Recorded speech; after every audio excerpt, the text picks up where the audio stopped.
पोहे बनवताना ही एक छोटी चूक करता का? म्हणूनच पोहे मोकळे होत नाही. आज मी तुम्हाला अगदी मऊ, मोकळे आणि खमंग पोहे कसे बनवायचे तेच दाखवणार आहे. नमस्कार, मी स्मिता. आपल्या चॅनलवर तुमचं मनापासून स्वागत आहे. आज आपण बनवणार आहोत झटपट तयार होणारे चविष्ट कांदा पोहे. ही रेसिपी नक्की शेवटपर्यंत बघा. तर हे बघा, सगळ्यात आधी आपण 2 वाटी इथे पोहे घेतलेले आहे. जर तुम्ही 4 लोकांसाठी बनवत असाल तर 2 वाटी पोहे घ्या. त्यानंतर चाळण घेऊन आपण पोहे छान असे चाळून घेणार आहोत. तर चाळून निवडून घ्या पोहे शक्यतो. आता आपण पोहे हे स्वच्छ पाण्याने 2 ते 3 वेळेस धुवून घेणार आहोत. पोहे धुताना शक्यतो हलक्या हाताने धुवा. तर हे बघा, 2-3 पाण्याने आपले पोहे छान स्वच्छ धुवून झालेले आहे. त्यानंतर त्यावर झाकण ठेवायचं आहे आणि पोहे थोड्या वेळ साईडला ठेवायचे आहे. तर इकडे आपण लगेच बघूयात पोह्यांना काय काय लागेल ते. तर हे बघा, इथे साखर घेतलेली आहे पण थोडीशी, कढीपत्त्याची पानं आणि 4 ते 5 हिरवी मिरची कट करून घेतलेले आहे. त्यानंतर लिंबू घेतलेला आहे इथे, बारीक कट केलेली कोथिंबीर आणि त्यानंतर मीडियम साईजचा एक कांदा कट करून घेतलेला आहे. 2 कांदे घेतलेले आहे मीडियम साईजचे. त्यानंतर बारीक शेव आणि शेंगदाणे. आणि मी इथे फक्त वाट्या दाखवलेल्या आहेत. तर आपल्याला थोडीशी जिरे, थोडी मोहरी आणि थोडी हळद आणि चवीनुसार मीठ लागेल. पण मी वाट्या ठेवलेल्या आहे फक्त तुम्हाला दाखवण्यासाठी. आणि आपल्याला तेल लागेल इथे पोह्यांना. तर सगळ्यात आधी गॅसवर कढई ठेवून आपण कढई गरम झाल्यानंतर त्यात तेल टाकणार आहोत. तेल गरम झाल्यानंतर आपण सगळ्यात आधी शेंगदाणे तेलामध्ये छान असे तळून घेणार आहोत. म्हणजे काय होतं ना, शेंगदाण्यांचा जो क्रंच असतो ना तो छान पोह्यांमध्ये लागतो. आणि थोडासा शेंगदाण्यांचा कलर बदलला की शेंगदाणे एका प्लेटमध्ये काढून घ्यायचे बाजूला.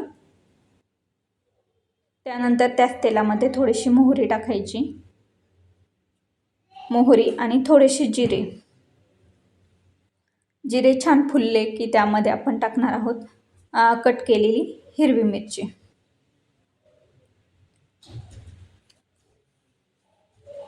हिरवी मिरची तुम्ही तुमच्या आवडीनुसार घेऊ शकता, कमी जास्त करू शकता.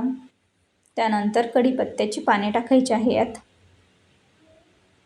आणि त्यानंतर कांदा बारीक कट केलेला. तर कांदा पोहे आहे म्हटल्यावर कांदा तर येणारच यात. कांदा थोडासा जास्त टाकायचा आहे म्हणजे पोह्यांना ही चव छान येते. तुम्हाला जर नसेल आवडेल तर कमी टाकला तरी चालेल. इथे आपण कांद्यावर थोडंसं मीठ टाकलेलं आहे. म्हणजे काय होतं की कांदा लवकर परतला जातो आपला. त्यामुळे थोडंसं मीठ टाकायचं, मिक्स करायचं आणि एक थोडासा कांद्याचा कलर बदलेपर्यंत कांदे परतून घ्यायचे. हे बघा, इथे कांदा देखील परतलेला आहे. 2 ते 3 मिनिट लागले आपल्याला. कांदा परतल्यानंतर त्यामध्ये थोडीशी हळद टाकायची आहे. हळद टाकताना शक्यतो तेलामध्येच टाका म्हणजे पोह्यांना कलर छान येतो. थोडीशी कोथिंबीर आणि थोडीशी आपण इथे साखर टाकलेली आहे. साखर तुम्हाला जर आवडत नसेल तर नाही टाकली तरी चालेल.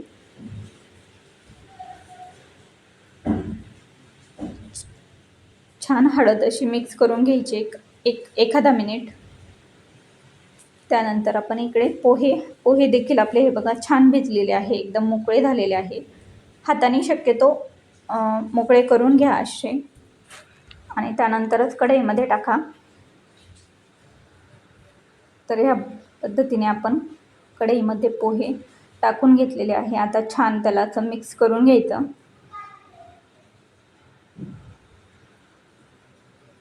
तर हे बघा, लगेचच पोह्यांना आपला कलर देखील आलेला आहे मिक्स केल्यानंतरच. आता त्यामध्ये मीठ टाकायचं आहे. आपण आधी कांदा परतताना थोडंसं मीठ वापरलेलं आहे, म्हणून आत्ता शक्यतो टाकताना थोडंच टाका. त्यानंतर कोथिंबीर आणि एक 3 ते 4 मिनिट पोहे छान परतू द्या. तर 3 ते 4 मिनिट इथे झालेले आहे. आपले पोह्यांना देखील कलर छान आलेला आहे. तर त्यामध्ये टाकायचे आहे आता शेंगदाणे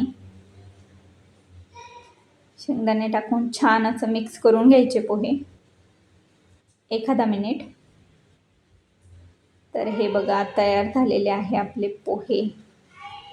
एकदम झटपट होणारी रेसिपी आहे.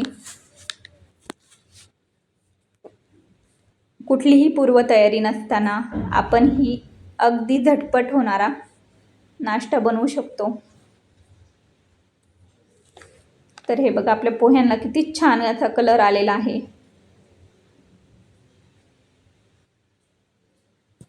तर महाराष्ट्रामध्ये आपल्याकडे मुलगा बघायला किंवा मुलगी बघायला गेलो तर कांद्या पोह्यांचा प्रोग्राम असतो पहिलाच. तर आपल्याकडे हा नाश्ता असतोच. तर खूप सोपी रेसिपी आहे. तुम्ही नक्की बनवून बघा. आणि त्यासोबत वरती पोह्यांवर शेव आणि लिंबू एक नंबर लागतात पोहे. नक्की बनवून बघा ही रेसिपी. जर ही रेसिपी आवडली असेल तर व्हिडिओला लाईक करा, तुमच्या मित्रमैत्रिणींना शेअर करा आणि अशा सोप्या स्वादिष्ट रेसिपीसाठी चॅनलला सबस्क्राईब करायला विसरू नका. भेटूया पुढच्या रेसिपीसोबत. तोपर्यंत प्रेमाने बनवा, मनापासून वाढा आणि आनंदाने घरी बनवलेलं अन्न खात रहा. Ramkrishna Hari. Take care. Bye.